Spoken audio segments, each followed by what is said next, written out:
आशा करता हूं आप सब बहुत अच्छे होंगे। मेरा नाम है सिद्धांत अग्निहोत्री। स्टडी ग्लोस पे आपका बहुत बहुत स्वागत है। ये मैंने लेक्चर लिया था, ये आपको पता ही है। एनआईए ने बैंड बजा दी है। Massive national wide search operation conduct किया है। अभी तक सबसे बड़ा ऑपरेशन है ये। 10 राज्यों से ज्यादा यहां पे रेड जो है वो कंडक्ट करी है। एनआईए 2009 में बनी थी 26/11 अटैक के बाद, और 100 से ज्यादा पॉपुलर फ्रंट ऑफ इंडिया इनके लीडर्स को अरेस्ट किया है। मैंने इस पे लेक्चर बनाया था और मैंने बताया था कि अब जो भी न्यूज आएगी मैं आपको बताऊंगा। तो चलिए मैं आपको PFI, popular front of India के बारे में बताता हूं। समझिए कि ये जो क्रैकडाउन हुआ है टेरर फंडिंग को लेके भयानक है, समझ लीजिए। और यहां पे पूरे बेंगलुरु और कर्नाटक में बहुत सारे शहरों में एकदम हड़कंप सा मच गया है।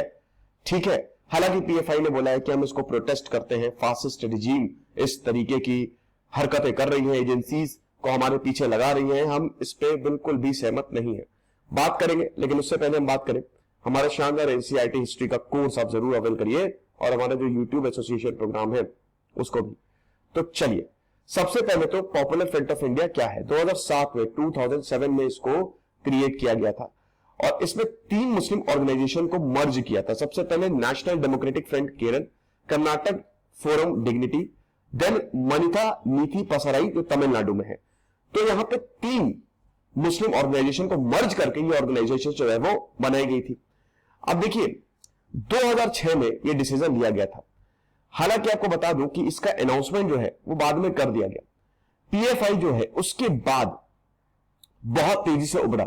अब इसमें एक ऑर्गेनाइजेशन थी, आपको याद होगा, सिमी, जो कि भारत में बैंड है, student Islamic movement of India, जिन्होंने ये बोला था कि हम माइनॉरिटीज, दलित्स और मार्जिनलाइज्ड कम्युनिटीज के लिए फाइट करते हैं। ये उन्हीं का ही आईना जो है कि सिमी को तो बैन कर दिया, एक तरीके से भी ऑर्गेनाइज करके पीएफआई इन्होंने उसके फेस में लॉन्च किया है। अब इसमें बहुत सारी पॉलिसीज, कांग्रेस, बीजेपी, जेडीएस जो कर्नाटक में थी, इन सबकी पॉलिसीज को ये अटैक करते थे, और जो मेन स्ट्रीम पार्टीज थी इनको बेसिकली अटैक करते थे। कभी भी इन्होंने इलेक्शंस नहीं लड़े, दे नेवर कंटेस्टेड इलेक्शंस, लेकिन सोशल और इस्लामिक रिलीजियस वर्क मुस्लिम्स में ये करते रहते थे, जैसे आरएसएस, वीएचपी और हिंदू जागरण वेदिका करते हैं उस तरीके से। अब पीएफआई का जो मेंबर्स है, सबसे बड़ी बात है इनके जो मेंबर्स, इनका कोई रिकॉर्ड ही नहीं है। They do not maintain the records of its member, और इसीलिए लॉ एनफोर्समेंट एजेंसीज के लिए पीएफआई के मेंबर्स को पकड़ना बहुत ज्यादा आसान और मुश्किल हो जाता है, क्योंकि पीएफआई के ऊपर हमेशा यह आरोप लगता रहता है कि ये जो है ये देश विरोधी गतिविधियों में शामिल है। 2009 एक पॉलिटिकल आउटफिट जिसका नाम था SDPI, social democratic party of India, ये पीएफआई से निकली, आपको पता है।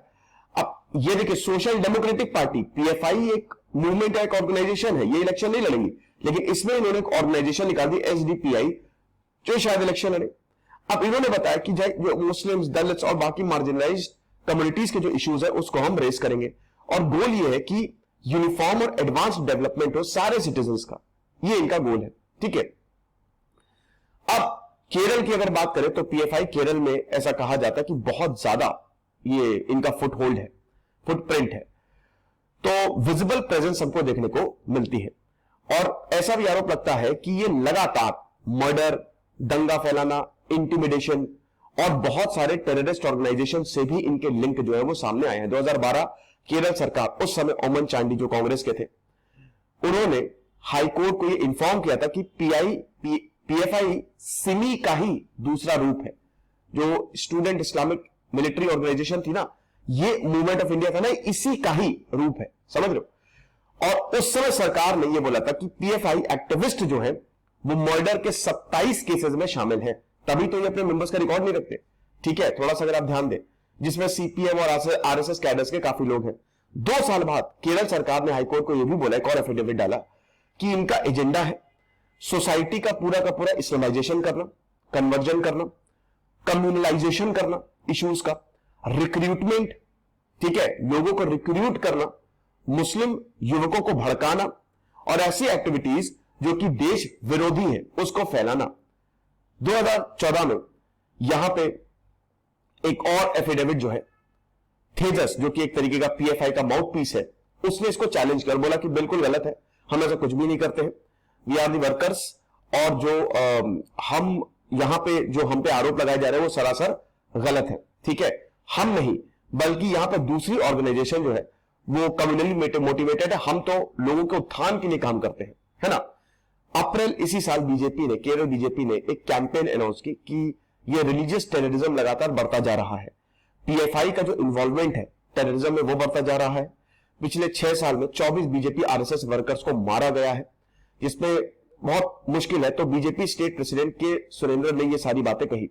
15 अप्रैल हम देखते हैं कि जो पीएफआई के एरिया प्रेसिडेंट है और जो मेंबर है SDPI, he was hard to death. यानी कि ये देखिए, ये एक तरफा नहीं है, दोनों तरफ से है, ठीक है।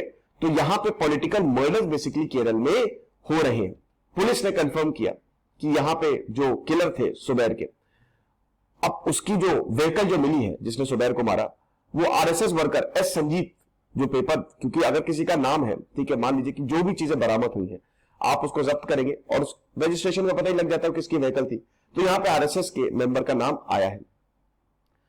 तो ये सारी चीजें हैं। अब बड़ी बात यह है कि ये कितने सक्सेसफुल रहे हैं पीएफआई और एसडीपीआई कर्नाटक में। तो इनका बहुत सारे रीजन्स में इंफ्लुएंस रहा है। यस, आपको बता दूं कि इनका दक्षिण कन्नड़ और उडुपी में अच्छा खासा प्रेजेंस है। यहां तक वहां पे इन्होंने लोकल पोल्स तक जीते हैं, गांव में, शहर और सिटी काउंसिल में। 2013 में एसडीपीआई तो यहां पे जब इन्होंने लोकल इलेक्शंस कंटेस्ट किए तो इन्होंने 21 सिविक कंस्टिट्यूएंसीज से सीटें जीती। 2018 आते आते ये 121 हो गई, आप समझ रहे। और 2021 में इन्होंने 3 लोकल काउंसिल उडुपी डिस्ट्रिक्ट में जीते हैं, तो प्रेजेंस तो है इनका। 2013 से लगातार एसडीपीआई जो है लगातार अपने कैंडिडेट्स जो है जब भी असेंबली इलेक्शंस होते हैं वो लगाता रहा है, ठीक है। और ये कंपटीशन के तौर पे भी सामने आया है। 2014-2019 के भी लोकसभा इलेक्शंस एसडीपीआई ने कंडक्ट किए दक्षिण कन्नड़ सीट से, लेकिन 1% और 3% वोट जो है इनको मिले। तो ये चीज है। अब यहां पे बात ये है कि आप बोलेंगे कि सर ये तो काफी ज्यादा एक्टिव है, ये पॉलिटिकली काफी ज्यादा एक्टिव है और ये तो केरल कर्नाटक में इनको वोट भी मिल रहा है। लेकिन दोस्तों आपको बता दूं कि कई बार यहां पे इनके ऊपर आरोप लगता है कि they are extremist, pro Muslim stand है, और ये बहुत हद तक सही भी है। बीजेपी ने बोला है कि जो राइट विंग ग्रुप्स के मर्डर्स हैं वो ये कंस्पायर करते हैं।